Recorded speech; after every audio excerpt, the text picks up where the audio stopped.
kehidupan kita ini kalau 100% spiritual, for most of you it's impossible right now. Tapi yang dimaksud spiritual juga bukan berarti sering retret, bukan aktif di wihara, bukan bisa sering berdana ke bante. Itu duniawi juga. Itu adalah praktek keagamaan, bukan praktek spiritual.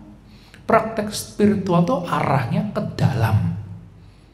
Ya, praktek spiritual itu bukan ikut retret, itu adalah kegiatan duniawi. Apakah orang ikut retret prakteknya spiritual atau enggak? Tergantung kepada orangnya, dah. Right? Ya, jadi jangan langsung, wah saya nggak bisa praktek spiritual. Belum tentu. Ya, kalau praktek keagamaan, kalau nggak didukung ya saya paham. Tapi praktek spiritual tetap bisa. Nggak harus orang lain tahu dan dukung, because it's your choice. In your own conditions, in your own way, selama you have the Four Noble Truth and jalan mulia berunsur 8 in your heart. Kalian berpikir saya ini hidupnya setengah fokus duniawi, setengah fokus spiritual? Enggak. Kalau kepada kalian saya pernah mengatakan 25% hidup kalian duniawi. Ya, 50% kehidupan duniawi kalian coba praktekkan dengan faktor mental spiritual. 25% usahakan murni spiritual. Tapi saya 100% selalu spiritual. Termasuk saat bangun rumah, saat menjalankan bisnis. No different to here. Saat saya di wihara dengan saya di rumah di Sukjaya House is no different. It's always 100% spiritual. Praktek spiritual is only you know. Praktek keagamaan maybe nggak didukung karena itu duniawi. Nah, ini kalian harus bedakan. Apa kalian pikir bangun wihara, dana makan bante itu praktek spiritual? Enggak dah. Itu kan keduniawian. Spiritual means what's happening, what's the transformation, what do you train inside. Even though nobody supports you, spiritual practice can still happen, right? Jangan karena melihat, wah orang lain kok enak ya, bisa retret mulu, bisa waduh kemana-mana. Bukan, you have to practice spiritual in your own way, in your own dhamma way, to find your own middle path.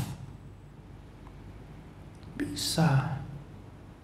Ya. Nah, masalah bagaimana keduniawiannya bisa lebih supporting ya. Then you need many worldly skills. Harus punya keterampilan duniawi ketika berhadapan dengan ya sesama manusia putu jana. Ya, bagaimana memiliki pandangan benar, seperti makanya saya memberikan PR no PR ini kan menghadapi kehidupan duniawi. But if you reflect deeply and take the essence and diarahkan ke dalam, then it becomes spiritual practice. Isn't it? Jadi spiritual practice adalah ketika kita opanai ke pacatang wedi tabo vinyu hi. Ketika dhamma itu diarahkan ke dalam, pada saat itu menjadi praktek spiritual.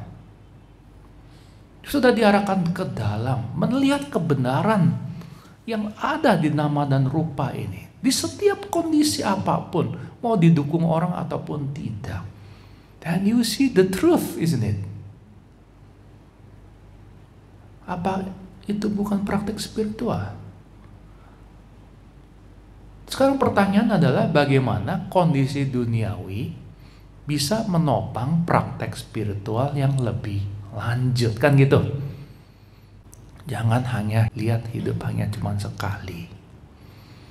Kalian akan stres kalau hanya melihat semua targetnya kejar setoran cuman wah harus sekarang. Maka saya bilang miliki aspirasi, bukan ekspektasi.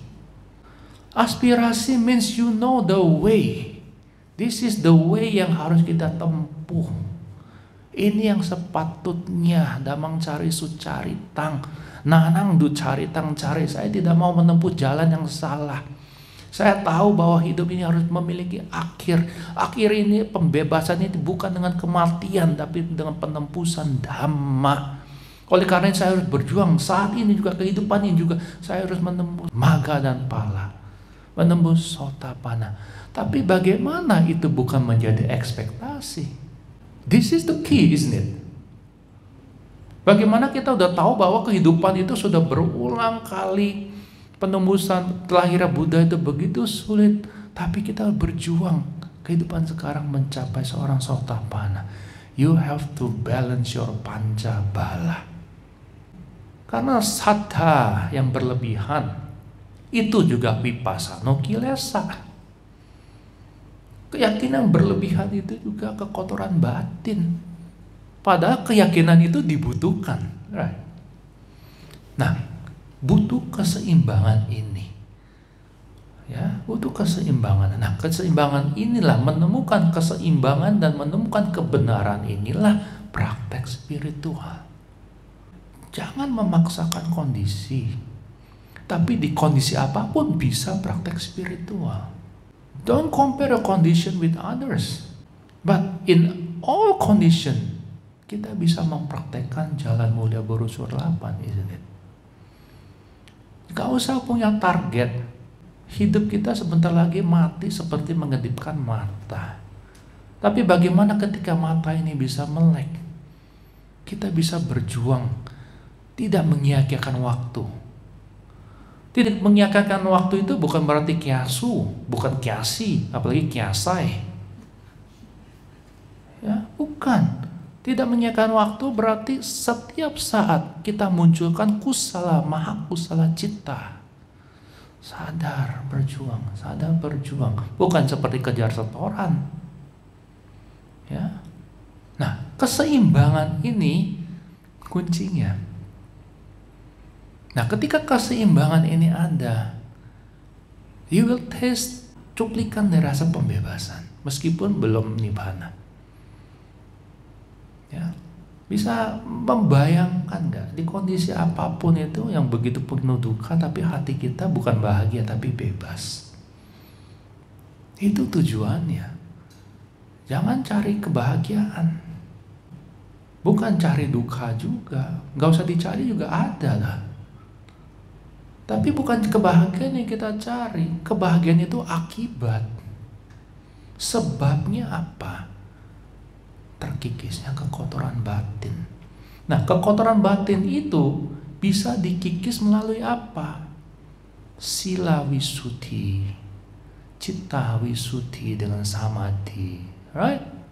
Jadi ketika kita menjalankan bisnis, berhubungan mengurus apalah kesibukan duniawi, jalankan silanya bukan sekedar sila penting menopang samadhi. No, jalankan sila sebagai sila wisuddhi untuk memurnikan batin. Itulah praktek spiritual. Nah, citta wisuddhi, samadhi, nah, ada 7 tingkat wisuddhi. Itu bisa dijalankan tanpa ada orang yang tahu. Gak perlu orang tahu kita mempraktekkan spiritual apa. Beda dengan menjalankan keagamaan. Bahkan orang beragama jarang ada yang spiritual. Nah, pada saat wisuddhi ini satu persatu dipraktekkan, ditunjang dengan dana. Nah, nanti paribodhanya akan melembut. Ya, rintangan-rintangan di luar itu akan mulai menyokong, ditambah dengan aspirasi mulia. Ya, dan para dewa akan turut berbahagia dan menyokong kita. That's the way. So be patient. Maka kanti paramang tapotitika. Ya, tetap harus sabar. Ya, no. So every moment you can practice spirituality.